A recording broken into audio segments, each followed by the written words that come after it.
Hello everybody and welcome back to the Funk Watch Collective. As you can see by the thumbnail, I got something special today.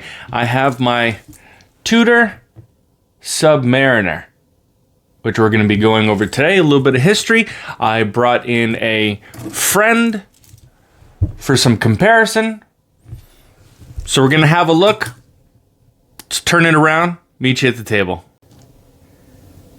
And alright, here we are, splayed out in all of its glory for our eyes to feast upon. It is the Tudor Submariner 79090.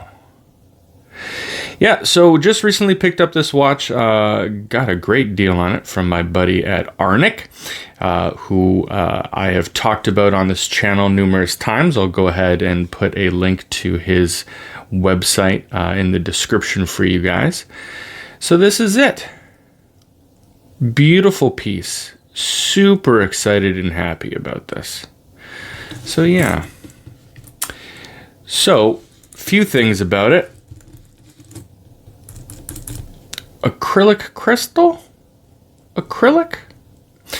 One thing about this watch, I don't know if anybody's noticed yet, but if you turn it right here and you zoom in, there's some discoloration right here.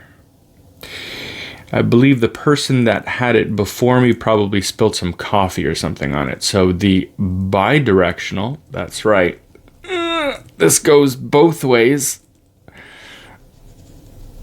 is hard to turn. But there's no ratcheting system, there's no clicks. It should slide back and forth. That's something that I will look into later on. Yeah, I think it's just a matter of taking the bezel off and cleaning it and putting it back on. Yeah, more stuff about this watch. There's the Tudor signed crown with the 3 dots, which means it's a trip lock. Look at that. Still kind of sharp. Hasn't been over polished for the age of this watch, which is from 1992. Let's go ahead and open it up. There's the back. Really great condition for 1992. It even has diver's extension.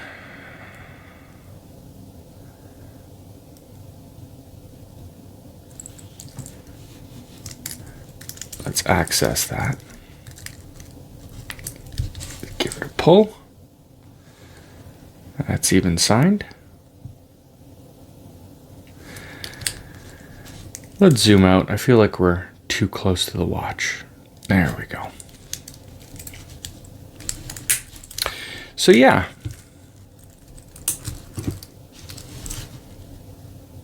Like I said, it's in wonderful condition. Super happy I picked this up. These are getting harder and harder to find these days. I don't know if you can see, but there's really no sag on it. A bit janky, but this is retro. These are folded links, not solid. But yeah. Seems as though these indices are going to start getting creamy at some point, and I'm looking forward to that patina look. But yeah, a few nicks on the bezel, not a big deal. That pearl there is still there and is very bright still.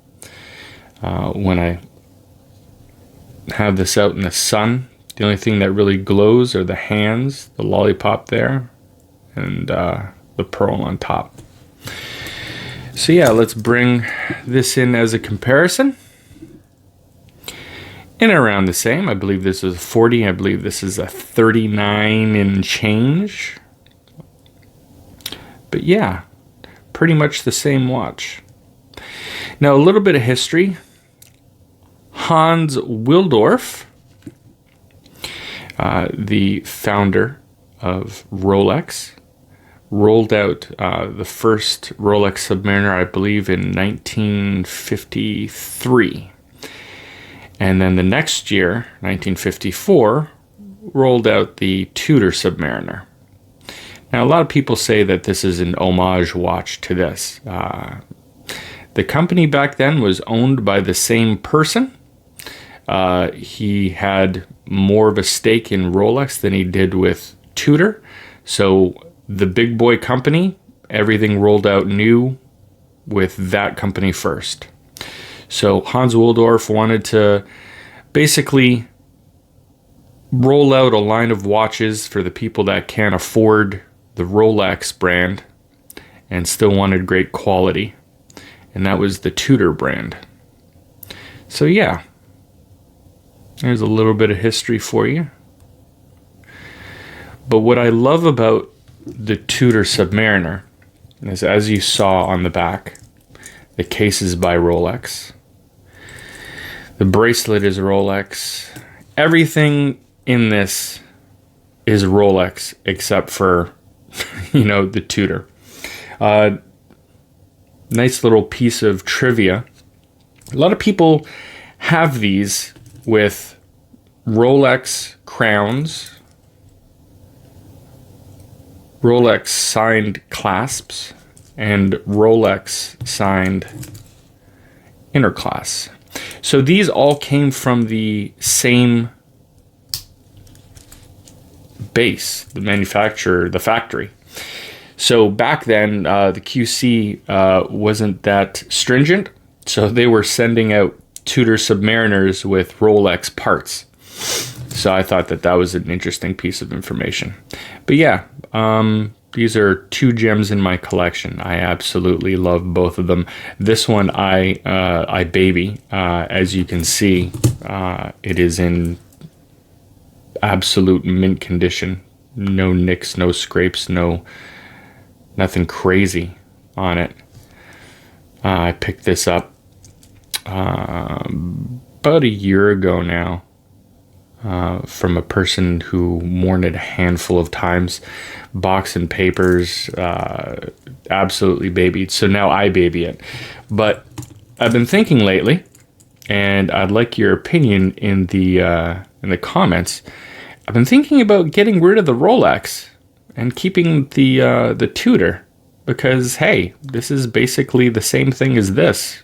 They kind of fill the same spot in the collection, and with the money I get from selling this, I could buy more watches. So yeah, any information that you guys want to share in the comments would be much appreciated.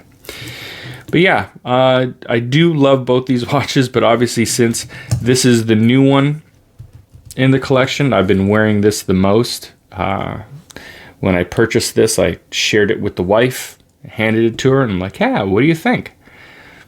Yeah, she didn't care. She was like, you have so many watches that look like this. And then I'm like, you know what? When you show me a new bag, I feel the exact same way. So I can't be mad. Can't be mad. But there it is. There's my Tudor Submariner. I absolutely love it. Love to know what you guys have to say in the comments. Have yourself a wonderful day, and I'll catch you in the next video.